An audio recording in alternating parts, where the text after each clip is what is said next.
आज की बात अब हर शाम सोमवार से शुक्रवार 8:30 बजे से।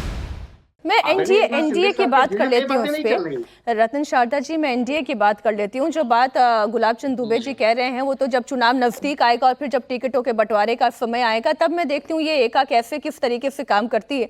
लेकिन अभी की जो चर्चा चल रही है, फिर वो चाहे विमेन रिजर्वेशन की बात हो, वो डीलिमिटेशन की बात हो, वन नेशन वन इलेक्शन की बात हो, वो कास्ट सेंसस की बात हो, हर एक मसले पर अभी प्रधानमंत्री नरेंद्र मोदी या गृह मंत्री अमित शाह का लक्ष्य यही होगा कि एनडीए की ताकत बढ़ाना। टीएमसी के बाद फिर अब यूबीटी शिवसेना का गुट टूटने के बाद एनडीए की ताकत को अब आप कितना बढ़ता हुआ देख रहे हैं? देखिए, अभी तो बहुत जल्दी है। मुझे लगता है राज्यसभा के इलेक्शन भी हुए हैं अभी, उसके बाद वर्ष में और भी बहुत सारी सीटें खाली होंगी, 1/3 राज्यसभा खाली होगी। अड़चन राज्यसभा में, लोकसभा में तो है ही नहीं, क्योंकि जो अच्छे बिल हैं उनके लिए तथाकथित विरोधी पक्ष भी, जो अच्छे विरोधी पक्ष है, विरोध कब नहीं करना, ऐसे ही लोकसभा में आज भी है। और इसलिए समस्या राज्य की है, उसके लिए जो भी इलाज करना है, अभी जब नए इलेक्शन होगा उसके बाद उस पर बिल्कुल प्रक्रिया क्लियर हो जाएगी। और विरोधी पक्षों को ये ध्यान में आना चाहिए कि जब भारत के विकास की बात है, भारत की समस्या दूर करने की बात है, विमेन रिजर्वेशन जैसे एक प्रोग्रेसिव बिल की बात हो रही है, उस समय अंधा विरोध करना शोभा नहीं देता। इसके कारण वो हार रहे हैं। जब तक अपनी हार की कारण वो नहीं समझेंगे ना, तब तक वो होता रहेगा। इसलिए एनडीए को अपनी मसल पावर दिखानी पड़ेगी। लेकिन अगर वो जरा भी समझदार हुए और अपने आप को नष्ट नहीं करना चाहते होंगे तो जहां जहां प्रोग्रेसिव विधेयक आ रहे हैं, जहां जहां पॉजिटिव विधेयक आ रहे हैं, उनका साथ देंगे। लेकिन इतनी जल्दी डिलिमिटेशन की बात पर और विमेन रिजर्वेशन की बात पर हमने उत्तर से लेकर दक्षिण तक का वो पूरा प्रोटेस्ट देखा था। समाजवादी पार्टी हो, चाहे पूरब में टीएमसी हो, दक्षिण में डीएमके हो, लेकिन अब ये जो एनडीए 2/3 मेजोरिटी से भी आगे बढ़ती हुई दिखाई दे रही है। अभी दिशा तो वही है ना सर, बड़ी है। लेकिन उसके बाद भी लोकसभा में अभी 360 आपको चाहिए टोटल सांसद 2/3 मेजोरिटी के लिए। अभी उसके लिए भी 25 सीटें कम है। एकनाथ शिंदे के पास ये 6 सांसद आ गए, टीएमसी में टूट हो गई, डीएमके के 22 सांसद आपको समर्थन दे देंगे। उसके बाद भी 20 से 25 सांसदों की जरूरत है। राज्यसभा में जरूर मुझे लगता है 4 से 5 सांसदों की कमी थी जो पूरा कर लेंगे। समीर जी, लास्ट टाइम जो वोट डिवीजन हुआ था उसमें 298 मिले थे, लेकिन चाहिए थे 352 वोट चाहिए थे। 52 वोट कम पड़े थे उस समय। स्ट्रेंथ के हिसाब से होगा ना। तो अभी 20 टीएमसी के और 6 बागी विधायकों के जोड़ दे तो 324 तक के आंकड़े तक तो पहुंच रहे हैं। 324 तक पहुंच गया। 360 चाहिए। अगर जो वर्तमान लोकसभा की स्ट्रेंथ है उसका अगर 2/3 करेंगे तो 360 इनको चाहिए। अगर पूरे सांसद उपस्थित रहते, कुछ वॉकआउट कर जाते हैं तो बात दूसरी है। फिलहाल भारतीय जनता पार्टी 360 का आंकड़ा लेकर चल रही है।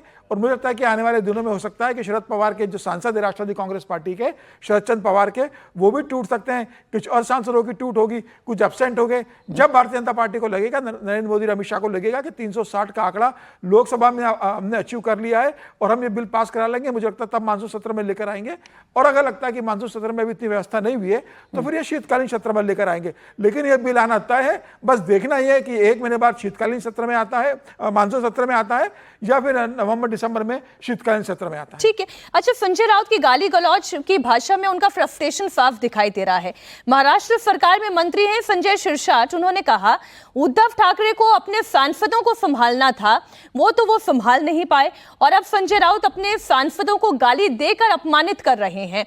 तो हम आपको संजय शिरसाट का बयान सुनाते हैं।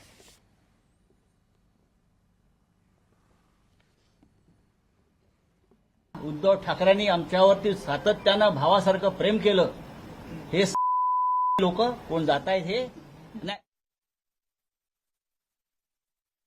उभाटा गट के जो एमपीज है उनके अंदर अंदरूनी कुछ तो गड़बड़ चल रही है, ये बात सब मानते हैं।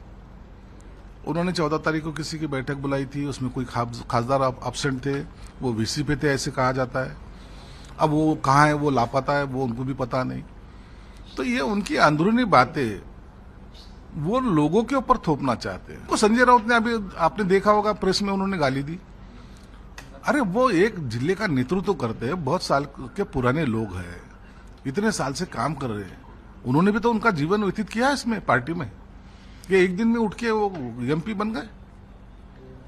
इस तरीके से उनको गाली देना, उनका अपमान करना, मुझे लगता है ये बात ठीक नहीं थी। और इसके ये बहुत दिनों से चल रहा होगा। इसका नतीजा ये निकला कि वो आज खासदार उनके साथ में रहना नहीं चाहते। तो एकनाथ शिंदे साहब का इस मैटर से कोई मतलब नहीं है। हाँ, कल को अगर कोई खासदार अगर आप बोलते कि हम आपके साथ काम करना चाहते हैं तो उसको मना नहीं करेंगे, लेकिन अभी ये टाइगर वगैरह ऑपरेशन हमने कुछ छेड़ा नहीं है, ना हमने कुछ बनाया है। मैं तो ये कारण समझना चाह रही हूँ कि ये संजय दीना पाटिल, संजय जाधव, भाऊ साहेब वागचौरे हैं या संजय देशमुख है, नागेश पाटिल और निम्बालकर। समीर जी, आप तो महाराष्ट्र के पॉलिटिक्स इतना अच्छे से समझते हैं, क्यों ये दूर होते चले गए उद्धव ठाकरे से? सत्ता के ग्लू वाली बात को अगर यदि हम अलग भी करते हैं तो क्या विपक्ष की राजनीति करना अब वो बूते की बात नहीं है, या फिर ये नेतृत्व को लेकर परेशानी है?